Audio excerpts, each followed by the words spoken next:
Hello, I'm your Autism Whisperer, and welcome to my second video on the topic of helping your child listen to you and follow directions when you ask them to do something. The first one you could check out is Grandma's Law, which is also posted on my channel. And this one is pretty similar in the fact that you don't really need to prepare in advance, which is one of the reasons I love both of these techniques, is you can really just do them on the fly when the situation comes up that you need them. That basically the situation will be when your child says, no, no, when you ask them to do something.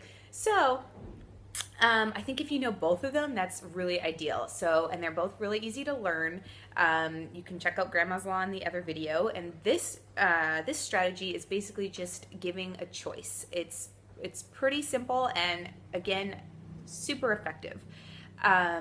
And while teaching children to make their own choices and make decisions is a great, important skill for them to learn, I'm actually just going to focus on the aspect of using it as a strategy for you to help them comply or follow a direction that you gave, and just to make your daily life, your day-to-day activities with your child run smoother. Try to cut back on those tantrums and meltdowns that can kind of come unexpectedly sometimes.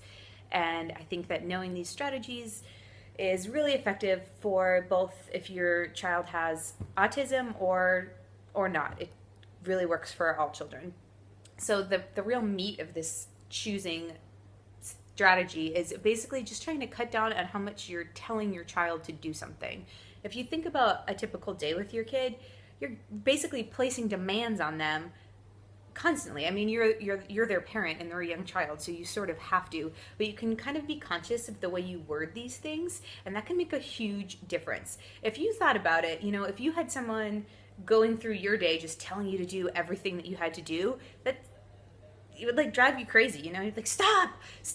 So you can sort of just reword what you need your child to do in a way that will sound nicer to them and make them want to listen better. So it can happen all the time, and there's tons of examples.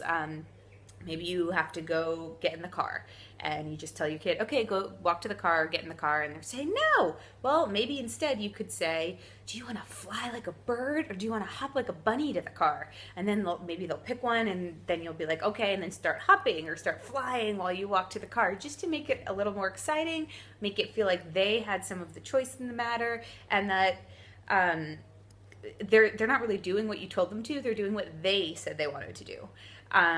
It can be used across the board, like, do you want to take 2 more bites of your sandwich or 3 more bites of your sandwich? Do you want to drink the juice out of the pink cup or out of the green cup? Do you want to drink with a straw or without a straw? Do you want mommy to tuck you in tonight, or do you want daddy to tuck you in tonight? Do you want to share the toy with your sister right now, or do you want to share it in 1 more minute? There's tons of different things. You can basically come up with this on the fly with whatever scenario is happening in front of you. It might be best at first to maybe think about situations where you think this might be useful for you and for your child, and come up with a few questions. Maybe you can just think about them and remember them, or maybe you're someone that would want to write them down, make a note in your phone.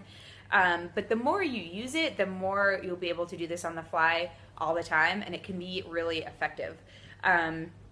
Of course, some of those silly little ones I was just talking about are going to work much better with a 2 or a 3-year-old. A 9 or 10-year-old child might not really enjoy hopping or flying to the car, and they might sort of catch on to you with the fact that they're still basically having to get in the car. But you can still use this strategy with older children. A lot of times just, like, do you want to do your homework now, or do you want to wake up early in the morning and do it? I'll wake you up at 6 and you can do it then instead. Or just giving them a choice of what they can do after. Do you want to watch TV or play on the iPad after you finish your homework?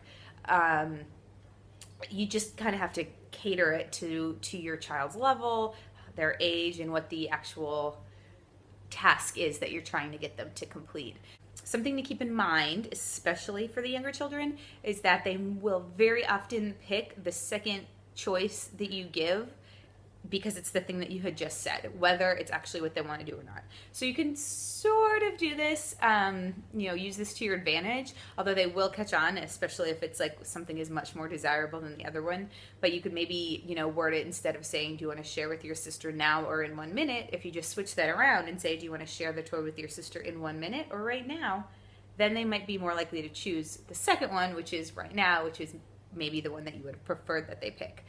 But regardless, you have to make sure that whatever choices you give, you are prepared to follow through with both of them, because your child could pick either one, and if you start using this but then you say no to one of the choices that you just gave, that's really defeating the purpose, and it's not going to be effective, and the child will maybe just ignore you when you try to use this if you keep doing that. So just make sure that with whatever you say, whichever two choices you give, you're prepared to follow through and to do either one. Of course, even when you give choices, your child could decide to just say no to both of them or to either of them all at once. At that point, you could decide to try to come up with a couple more choices, maybe something that might be a little bit more appealing to them, but that you are still willing to do if they choose it. And again, just like with Grandma's Law, if your child already has a bunch of visuals that you use regularly, whether through a picture schedule, a visual schedule of the day, a PEX book, or something like that, you can feel free to pair what you're saying with the pictures. So maybe if you're asking them what vegetable they want to eat for dinner, you could have a picture of the corn and the green beans, and and pair the words. Do you want to eat the corn or the beans, and pair them with the pictures? Or do you want to drink from the blue cup or the red cup, and have the two pictures of the cups? Maybe have different juices, different food items, different toys that maybe to share with the sister. As long as you have a picture that you think helps depict what you're saying, then feel free to pair them and use them together. It's definitely a positive thing that you can do if your child benefits from having those visual aids. And that's basically it. This technique is pretty simple. Just always giving at least two choices. You can give 3 for older children in some situations, but 2 is usually enough, especially for younger kids.